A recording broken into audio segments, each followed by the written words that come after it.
what really shaped you while growing up? So I grew up in India, in Chennai. My dad worked in manufacturing. He was always interested in like cutting edge tech. It sort of like sparked my love for technology. And my mom is probably one of the best ideas person. She constantly comes up with these innovations. She always told me that I could be anything I wanted. As I thought about what came next, had the opportunity to interview at eBay. Making a decision, it was the best decision I could have ever made. The buying and selling community of eBay was just so special. And the company just lived those values. I would love for you to talk about Spero Ventures. We launched Spero Ventures in early 2018. So we say we invest in the things that make life worth living: well-being, sustainability, learning, work, and play. What are you excited about Indian technology ecosystem? It's the largest market, right? I think it's just limitless potential. And it's one of those opportunities that I almost miss missing. Today we had Shripriya Mahesh on the pod.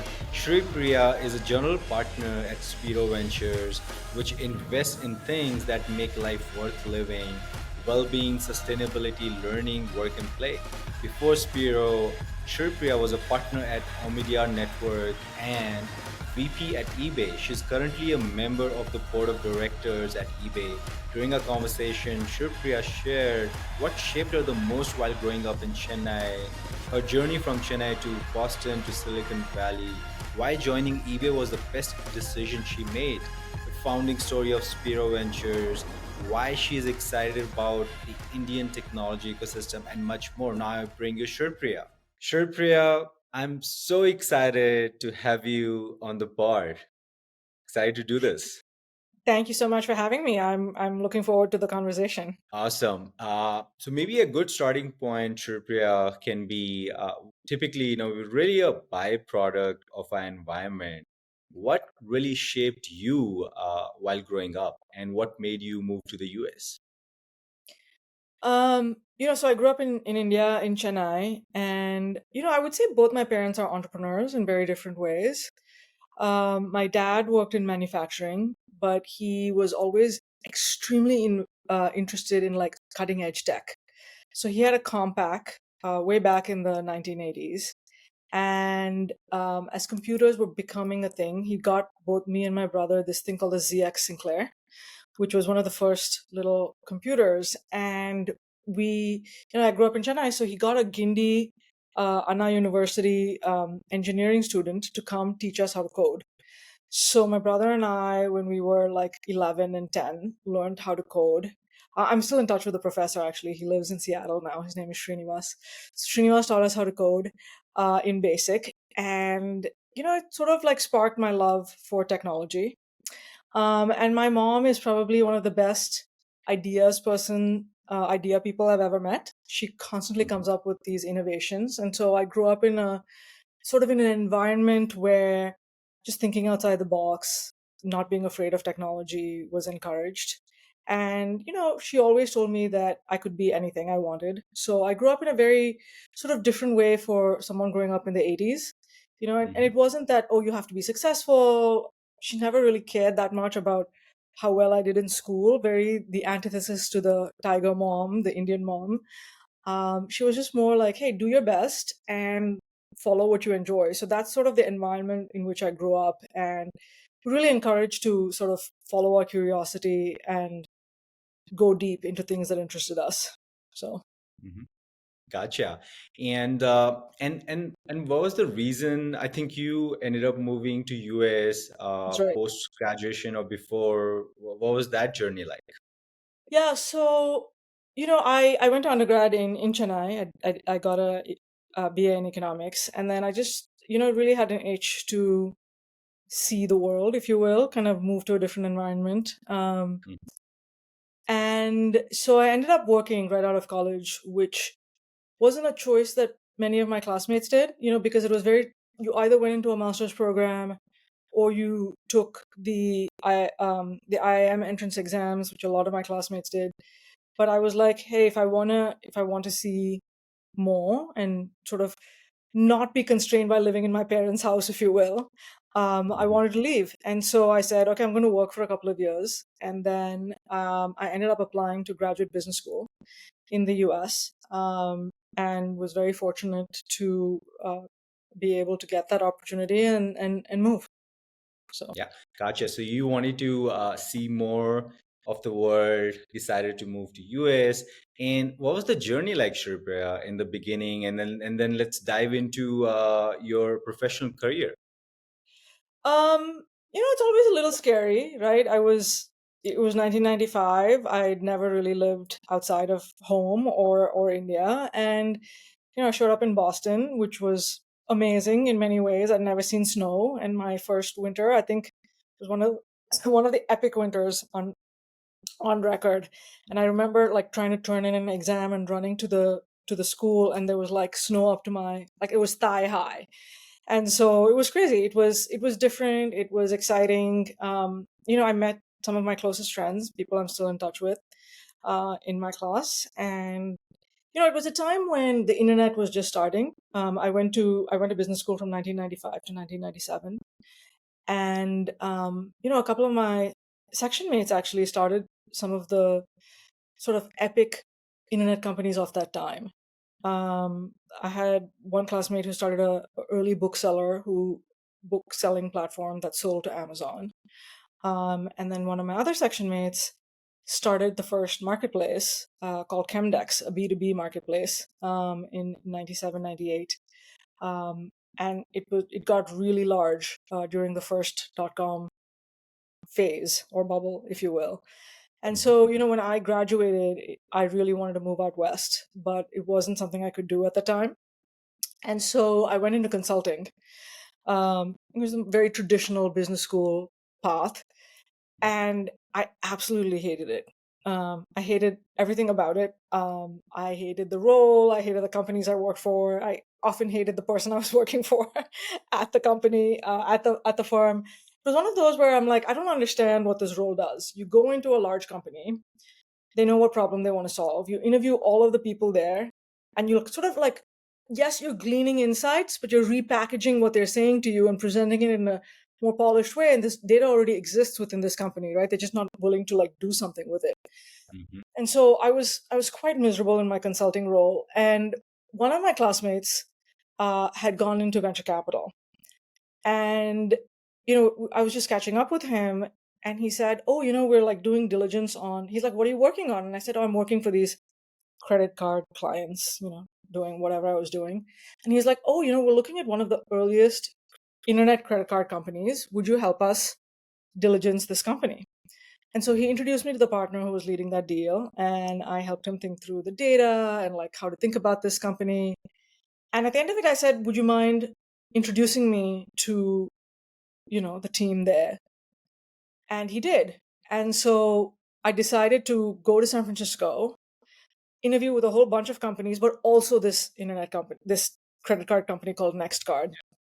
And because I had called a lot of people in San Francisco, and I said like, "Hey, how do I move?" And it was tough, right? It was 99, everything was hot. But because of this very unique, interesting thing, and because I had done consulting, it led to this conversation that led to this introduction that led to this job. And then, a few months later, I was in, Jan of 99, I was in San Francisco, in sort of downtown San Francisco, Market and Second, at the heart of the internet bubble. And it was just, an incredible time to be there. Um, and it was amazing. It felt like the start of my life in many ways. Back then, tech was really small. I remember telling my dad, I'm moving to San Francisco.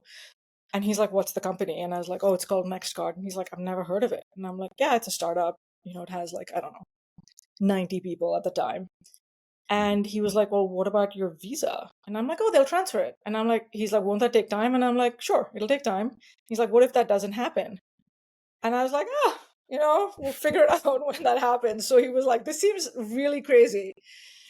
And so, yeah, it was really crazy. I didn't have a visa. I moved. It was one of those things, but I really felt like San Francisco was amazing. The internet was where I wanted to be. I was doing product. I Mhm. really felt I had found something I loved. And back then, tech felt like this open field. Just so much possibilities, just endless possibility, and everyone just talked about how cool things were. No one talked about money or valuation or any of those things. It was just like, oh, isn't this amazing? So it was filled with wonder and possibility. And it was just fantastic to be there at that time. Yeah. I think you should have also called your mom, and your mom would have been like, perfect, that She you're probably was. switching. I mean, And yeah, she did visit me in San Francisco and she's like, yeah, you're right. It's amazing. It's great. It's so much better than Boston. So yeah, it was yeah, great. she would have been like, perfect. I love it. Keep taking those Exactly. swings. Yeah, and Shripriya, seems like, did you ended up joining NextCard at I that did. time? Yeah, I ended up Gotcha. joining NextCard. NextCard was the first online credit card, really. And the investors were Kleiner, Sequoia, Redpoint, Highland, which is where my classmate had worked.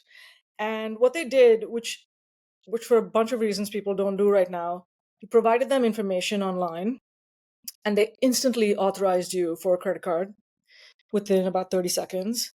And then they gave you the credit card number and you could start spending immediately.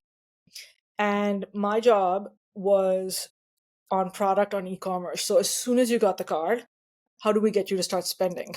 Right? Because you make money when people start spending. So, we had a downloadable e-wallet. We built a rewards program. We had all of these cool things that enabled you to use the card immediately. And so that's what I started off doing. And, it's such a small world still in many ways. Of the people who work there, one of the women, Rebecca Lynn, runs Canvas Ventures, right? So, like a lot of people start at these companies, and you just never know you're going to end up working with them for for almost decades. So, so that was incredible. I was living in San Francisco, and then the bubble happened, right? Like the bubble burst. So I got there in Jan. I could start working only a couple of months later. The company went public in May. So it was a crazy time. Like this company actually went public. Um, and then the bubble burst. And it was interesting to see because, I worked on Market and Second, and right like a block away was this alley where there was a club called 111 Mina. And that's where all the internet parties used to be. And when the bubble burst, it's sort of like just like people left, a lot of people just left and went back to the East Coast where they came from. And San Francisco just became very quiet. And I think those of us who stayed, just had a very different experience, So the bubble burst, we continued working. And at some point, I just was like, this is becoming more of a credit card company versus an e-commerce company, which is what really interested me. And so I started looking for things. And there were crazy things back then. This, like, hey, we'll put a widget on your desktop. Those were companies that were getting funded right before the bubble burst. But as I thought about what came next, I had the opportunity to interview at eBay. And eBay at the time in 2001 had been public for 3 years already. But when I went to interview there, their product team for a public company was 12 people. It was a 12-person product team for a company that had been public for 3 years. And I was just amazed at what they were doing with so few people, right? So I was hired to run selling product management, which was 6 of the 12 people. And then there was buying product management, which was the other 6. Um, and so I ended up at eBay.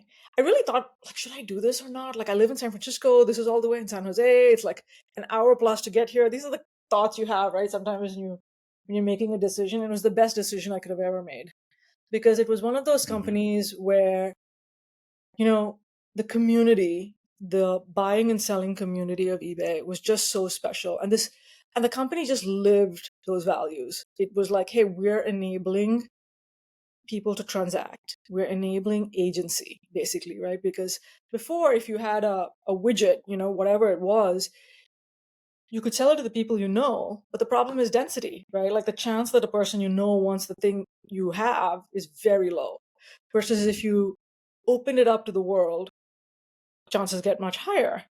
And the concept of going from, okay, you issued a credit card online to you're sending money to someone you've never met and you just believe that they're going to send you back the product that you paid for was mind-boggling. But it was 1,800 people when I joined, 1,800. And when I left five plus years later, it was 15,000 people. So it was just one of those incredible journeys. I mean, some of my best friends are still from eBay. We were all like, besides the top level, right? Like everyone else was like young, Hmm. single, hardworking, and the bubble had burst. So eBay was in a position to hire like the best from anywhere. And so it was just an incredible caliber of people who were joining. And so everyone just worked really hard. You showed up, you'd have you worked all day, you'd have dinner together with the product team, you'd keep working, and you'd go home around midnight, right? And you'd come back and start again the next day. Hmm. And so, but you were putting out products that millions of people were using. Our checkout launch, which didn't go well, made the Wall Street Journal, right? Because our sellers were upset. Um, we acquired PayPal while I was there. It was one of those things where it was just incredible. That was eBay. And I was sort of in the heart of Silicon Valley. It was great. Yeah. So, working at eBay was one of the most fulfilling and best decision, it seems like, Shripriya, and then you did some amazing work there. You led product globally for eBay, and then post that, Shripriya, you took a interesting turn in your life where you got into the arts and films. Maybe quickly talk about that, and seems like that's also helping you with your current work now. Somewhere you mentioned that building a company is almost like building a movie, sort of. Yeah. When I was growing up in India, I went to a very progressive school called the Krishnamurti Foundation. There's one in Chennai and then there's one in Rishi Valley. So I went to their school, KFI in Chennai. And when I was in fourth class, I took a photography class and I absolutely fell in love with it. Um, and, it was something just in the back of my mind as I went through college. One day I will do more of this. And while I was at eBay, I was in the Bay Area. I took a Stanford continuing ed program, a class, and I was like, oh, I just really like this. It's so different, but I really enjoy it. And then right around that time, I met my husband, who happened to live in New York. And, we went back and forth and back and forth. And eventually, we got married and we were still commuting back and forth. And it was one of those things where sometimes life takes precedence, right? And you're like, hey, if you want to actually like live in the same city as your spouse, if you want to have a family, which are all things that I wanted to do, I was like, okay, I'm moving to New York. And you know, back in 2006, 2007, tech in New York wasn't really a thing. I mean, it was sort of budding, but it wasn't as big as it was in the Bay Area. And I was Hmm. like, I've done sort of like this amazing role in the Bay Area. I don't want to go and repeat it at a smaller company. Like I want to be learning. I want to be doing something new that challenges me. And that's when he actually said, like, hey, what about film school? And I hadn't thought about actually doing that. So I took a sabbatical from eBay and I went to sort of a 12-week film program just to kind of be like, do I really want to do this? And I loved it. And so I ended up applying to NYU, which was in New York City, and I got in. And then at the same time, you know how good things happen at the same time. I've discovered, oh, I'm going to have twins. So I deferred by a couple of years, had my boys, and then started graduate film school, which was sort of as intense as eBay. Sometimes classes finished at 10:30 at night. Um, you were crewing on set and it was incredible. I really had a great time. I wrote a script that got into labs, um, and I was pursuing that quite seriously. But the thing I realized, I finished in 3 years, and then I was working on my script. And the thing I realized was it takes so long to make a film. It takes about 7 years, 7 to 10 years to make a film. And coming from tech, that is not the pace I was accustomed to. And I was not accustomed to the level of gatekeeping that you find in film, right? Because you got to get it into a lab, gatekeepers. You got to get it into producers, gatekeepers. You got to get it in, you have to get financiers, gatekeepers. Then you have to try figure out how to get it into festivals. So at every stage, someone has to give you permission. And tech is sort of the opposite of that, right? You can just build something and put it out there, And the permission is community love, customer love. And that generates, like, if you have that, you don't need permission from anybody else. And so it felt like film was very much the opposite. And I struggled with that a lot. And, I was in a very fortunate position where I love two things, right? I love tech and I love film. And I'm like, but I really missed the intellectual stimulation of tech. And I had two young kids and, we have to live. And so I was like, okay, I'm going to think about going back to tech. And it was really hard coming back to tech. It was really hard coming back to tech because I had missed the last 4 or 5 years. And tech has a big recency bias, right? Because I hadn't been at Facebook or at Google, like the most recent batch of internet companies. And so it was harder than I thought. And it was the first time, like in my mid to late 30s, I faced real ageism as well in tech, something that I hadn't had to think about when I was at eBay. Um, so it was very eye-opening to think about the tech industry back in like 2012, 2013.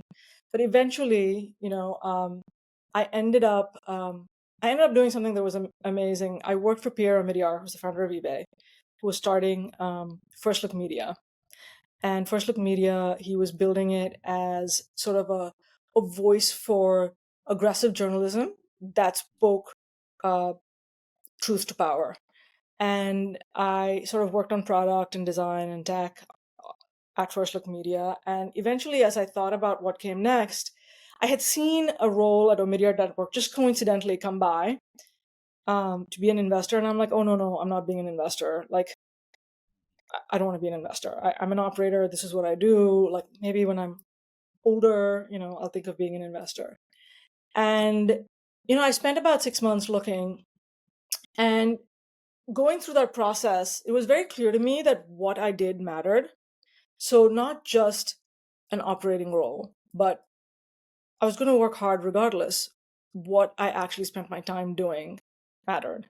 And so I was like, maybe I should give this another shot. I was a little bit disenchanted with sort of what was out there, the companies I was seeing. And so I called the Media Network and I said, hey, I saw this role 5 months ago. I have no idea if it's still open.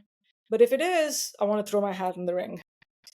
I emailed them and they were like, yeah, it's still open. And so it was another, just complete coincidence that I interviewed. It took, venture roles just take a long time. So it took 4 or 5 months and, there I was, and that was my switch to venture. And, I think people talk about this, like looking back, you can draw a straight line or at least some kind of a line.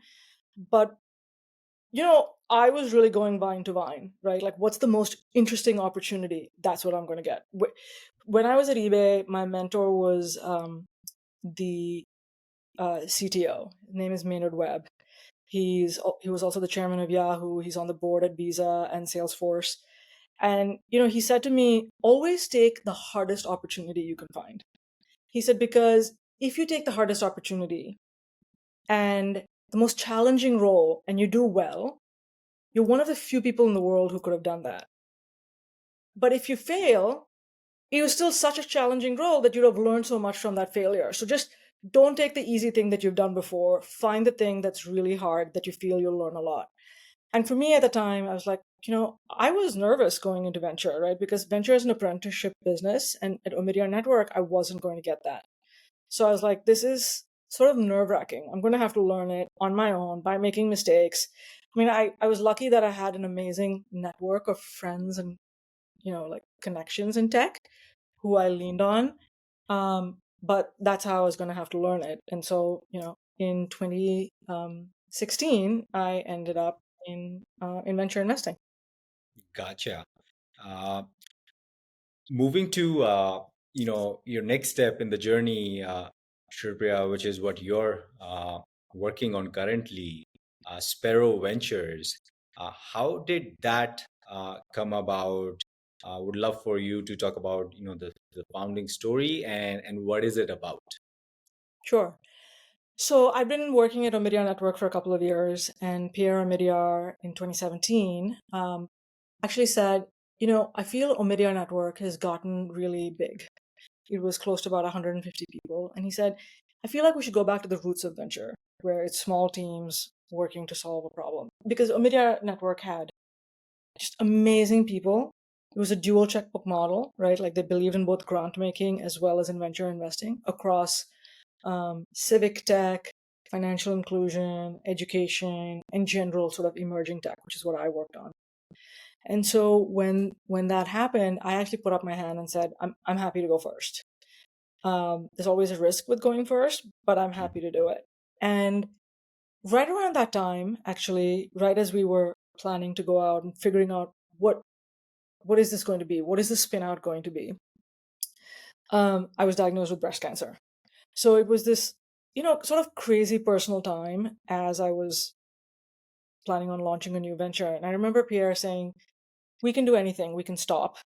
We can go forward. We can pause. Like, what would you like to do?" And I said, "I really want to keep going," because it was such a positive aspect of my life that I felt like, while everything, the other parts were challenging, building out Spero Ventures was really positive because, we were focused on the things that made life worth living: well-being, sustainability, learning, work, and play. And as I thought about it, I was like, wow, like this is what I want to be working on. Human Hmm. connection is so important. Like the future is so important. All of these things that we were working on were super important to what I believed in.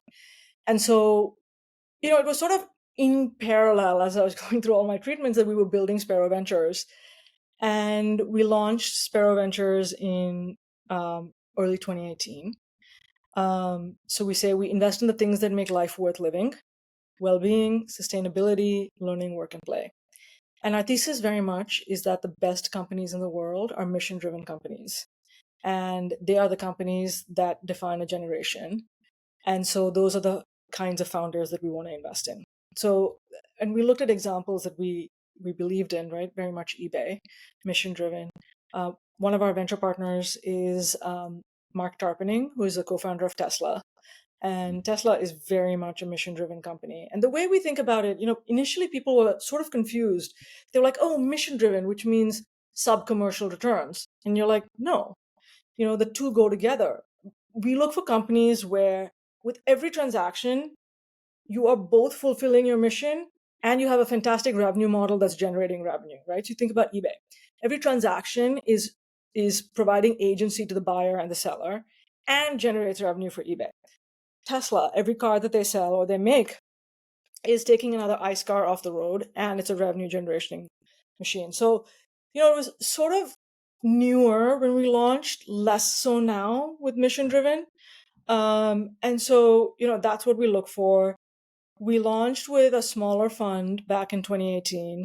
And then our first full fund or first real fund was in 2020. And that was a $125 million fund. Um, that where we lead or co-lead checks, $2 to $4 million checks into companies that fit our thesis, and we're highly concentrated. We invested in about 18 companies out of that fund, and we're just about to start investing out of our second fund. Gotcha. Love the mission, Shripriya. You've been building it for the last 6 years or more.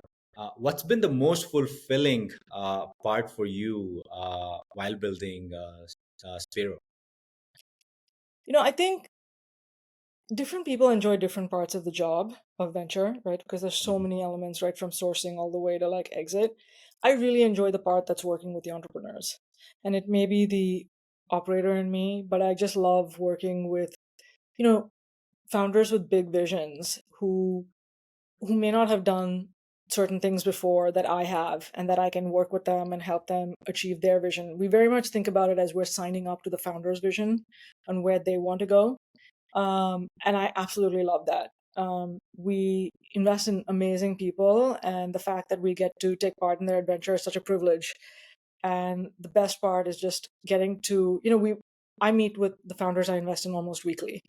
Mhm. We're also on Slack, so we may, during spikes, we may be chatting every day, but we connect at least weekly, and it's just amazing to be able to see a company grow. It's just such a joy when they're like, we're moving offices because we've like outgrown our office. Just things like that where you're like, from a little bit of an outside perspective, you can see how much traction they're getting, and you can see the progress they're making and how much they learn and change as human beings and leaders.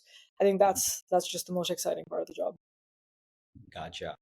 And Shripriya, look, you've had a amazing, amazing career in the US, and if you were to, think back, was there an experience or a story that particularly helped shape your career in the US? Um, I was thinking about this, and I think the main thing is just not being afraid to like raise your hand and speak. So I think it's something that actually came from, the Krishnamurti Foundation education, right? Because it's a very progressive school. And like when teachers enter the classroom, you don't stand up, you don't call them sir or ma'am, you call them akka and anna, which in Tamil is like older sister or older brother. It's a Mhm. very in a way irreverent approach to education and a joyful approach to education. It's not that someone knows the answer and someone else doesn't, right? It's like you're finding it together. And one of the things that I think the best experience for me, the the most pivotal thing was, we're all paid for our brains.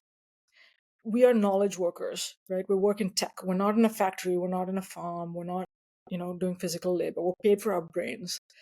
So Mhm. if you don't speak when you have a great, you are paid to come up with ideas and to question a conversation and to add to it if you have value, right?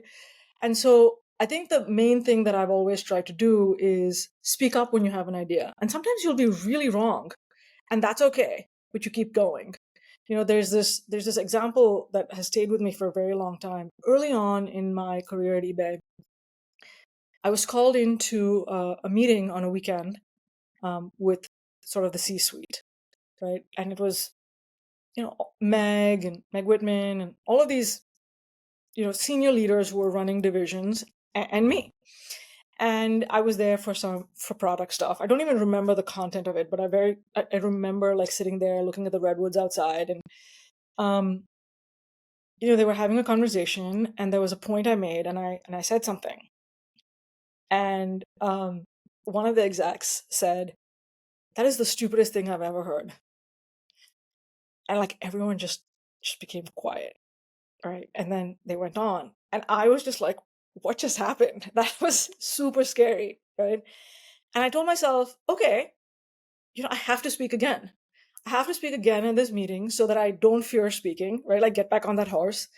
And it's okay if you make mistakes, like continue to contribute. And so I spoke again, and I was like, okay, I have left this meeting on a positive note. And none of those people ever remember this meeting, right? No one remembers it, but I do, because it was just one of those moments that was just really like a surprise, right? Like when you're junior and someone really senior says that to you, it really takes you by surprise. But I think, that's what I really try to take away, and I share with people who join our team as well. We have associates who we hire, and I always say to them, like, it doesn't matter who says what, right? Like if a partner says something, if you have a different point of view and an opinion that you have formed based on experience or data, or whatever reason you formed that, share it, because you're here because of your brain, and we want to hear your point of view, and that may help us make a great investment or save us from making a bad investment. And so that's the thing I mainly try to think about, like try to be informed and try to contribute to the discussion that's going on. So Got it. Don't be afraid of raising your opinion or voice. And it's funny, how you've developed that value very early on from India. And Shripriya, what's been the biggest challenge for you in terms of building your career in the US? It's not easy. Look, you're in an alien country, and there are restriction around visas and bunch other stuff, and you're living, away from your home, your friends. What's been the biggest challenge? I've lived here for so long now. I think it's going to be almost 30 years that it does feel like home. I have a lot of friends. India also feels like home, so I feel lucky in that way. But I think the biggest challenge has been more recent since I've had kids. It's as a woman in tech, I never really try to think of myself as a woman in tech. I'm just a person in tech, right? But the reality is I'm a mother in tech, and it was hard for me to have my kids. I have twin boys; they're now 16, and it was hard for me to have them. They're a priority, and it's really hard to juggle both. Mhm. And I think finding time to be able to do both well is really a challenge.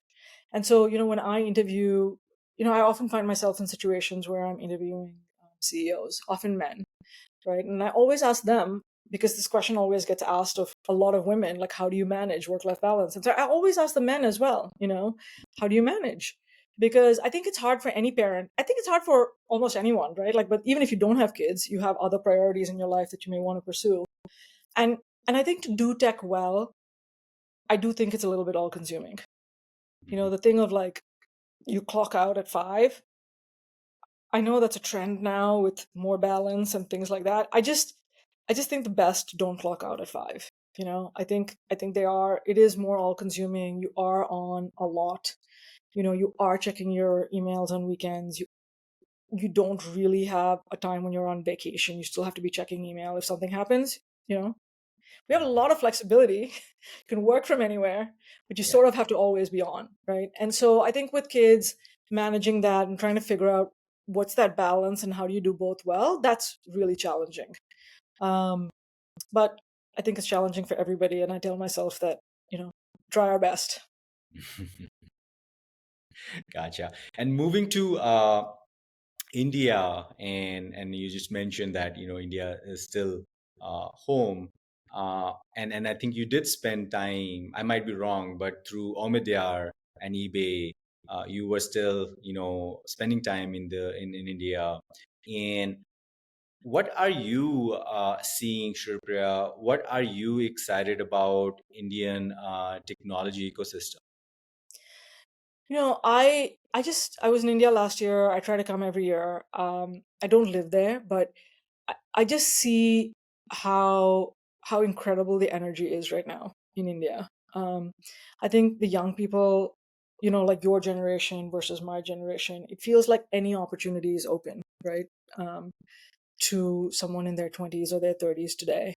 And I think now with exits happening in tech companies in India, I mean, it's the largest market, right? And um, it's a very online market. We skipped the computer and went directly to the phone, and so I think it's just limitless potential, and it's one of those opportunities that I almost missing. I feel like, oh my god, I'm missing the opportunity in India.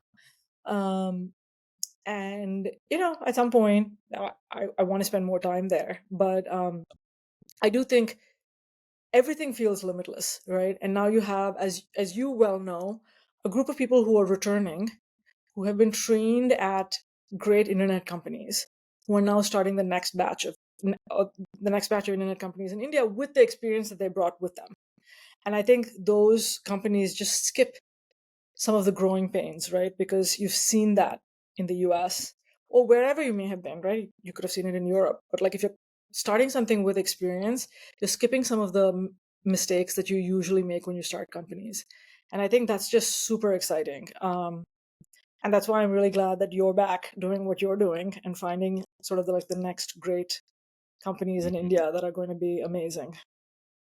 Yeah, yeah. No, Shripriya, definitely. I'm glad that you're looking forward to spend more time and get more involved in the ecosystem. I think it's very natural, given what India is going to build. It's already been built in the West, and good part, or a high part of it has been built by Indian diasporas, just like Mhm. yourself. And what do you think, Shripriya, in what ways Indian diasporas could contribute towards the Indian technology ecosystem? I think a lot of people are either returning or investing in India, right? And those are all great ways to contribute. One of the things that really struck me in the early days of when I moved to San Francisco was how willing people were to give forward. So there were people who you wouldn't know that if you reached out to would happily take a call with you and, give you advice, share their learnings, and then, you might become friends, right? So that um, no questions asked, nothing wanted in return, sort of mentorship. was just incredible. And I think that is probably the most valuable thing that the diaspora could do, which is sort of no questions asked mentorship to just help the next generation just be as successful as possible. You're not investing in their companies, you're not asking for equity in return. It's just, hey, here's another human being that has big dreams, wants to do something really great in tech, and maybe this will jumpstart and help them, skip a few steps. Mhm. And that's very much the ethos of Silicon Valley. And I really hope that the people who grow up in Silicon Valley kind of give forward to the Silicon Valley, the people building Silicon Valley for India, because I think that would just be fantastic. Yeah, no, totally agree with that. I think the energy and the culture is translating into India as well, Shripriya. I see that, I've been part of it, of both in US and now in India. I'm seeing that where, people are helping each other without expecting anything in return. And I think it's only going to accelerate. And Shripriya, look, it's recently, there was a study by Indian I think it's called the non-profit organization called Indian Diasporas, or around or something like that, where they talked about 16 of the 500 Fortune companies are led by Indian origin CEOs, and 11% of unicorns in the US are again founded by people from Indian origin. What do you think? What are the factors or attributes because of that it's happening? You know, I think uh, I think it's amazing that it's happening. You see yet another CEO be named, whether it's Starbucks or Microsoft or Google, and sort of Indra Nooyi started it all, right? She was one of the early Indian CEOs of Pepsi. I think it's a bunch of things, right? Like the focus on education, the fact that we're all immigrants and that we had to figure out so much, and leave, as you said, right? Like leave our families. It's the longest journey you can take from getting from the US back to India. It's like 24 hours. We're still willing to do that. The fact that we've sort of made a foreign land home. I think all of that comes with a level of risk taking and a willingness to just really work hard and grind. And you combine that with the education and the sort of like the intellectual capacity, and the ability to sort of just blend into a new culture and a new country and be one of it. I think is really important, and I think that's what leads to it, and I think it's fantastic, and I think we'll only see more, right? And it really makes me happy to see that, because I was like, yeah, think about how hard it was when you were growing up in India, right? Like the competition was just insane. And so, you take those people who've thrived in that world and then you put them in this world where it's not quite as insane. Because, a lot of those people took, took the IIT entrance exam or the IIM entrance exam. And like, in the US, it's not that intense, right? And these are people who thrived and succeeded in that world. And you put them in a world where they can pursue their intellectual curiosity and be bold and be aggressive, and you combine those two things, and I think you have a perfect environment. The fact that Mhm. India post the early 90s is also a capitalistic country, I think really helps, because I think capitalism requires boldness, and which is why you have so many startups in the country, but that translates really well to the US system as well. Mhm. Yeah, yeah, no, truly makes sense. It's life is already so hard and competitive in India, and then if you give them an environment where you can think bigger and less resistance, and eventually, I mean, there's a there's a lot of opportunity to really, do really good in that environment.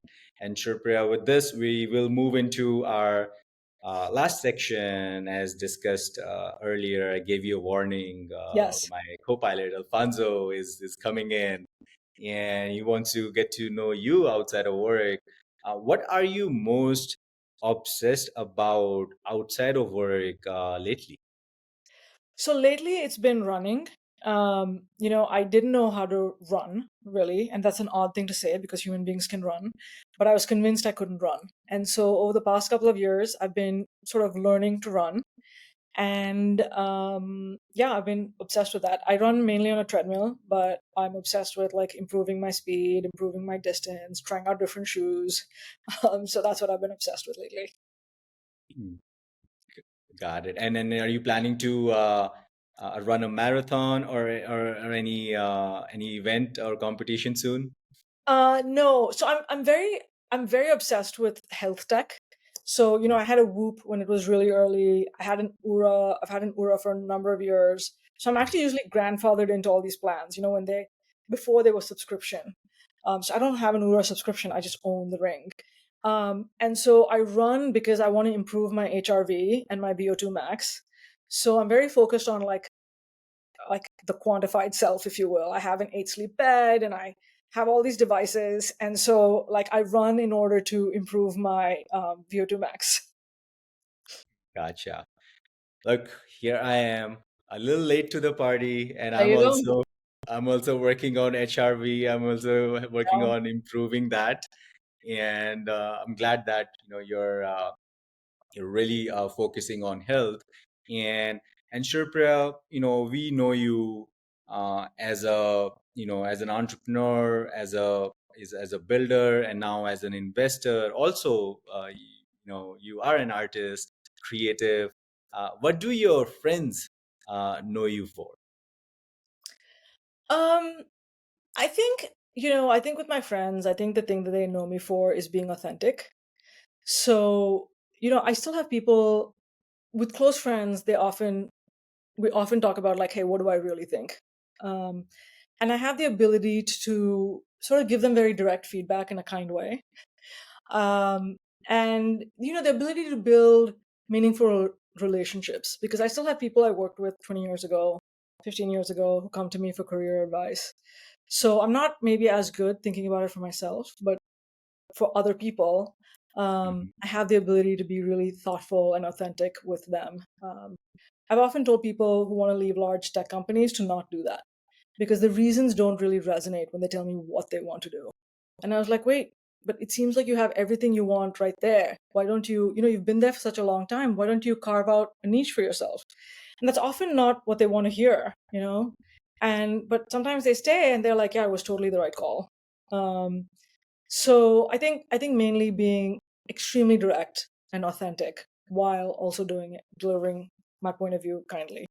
Yeah, yeah. No, that's the kind of friend we all seek for, where we can, That's have very a kind of really you. direct conversation, and someone who's very upfront and direct and being authentic. Uh, Shripriya, thank you so much for taking out the time to come on the pod and really sharing your incredible journey so far. And I'm sure there's a long way to go for you through Spero Ventures, and I'm excited for your journey ahead. Well, thank you so much for having me. This was such a fun conversation. Your questions were great, and I really enjoyed being here. So thank you, Shiva.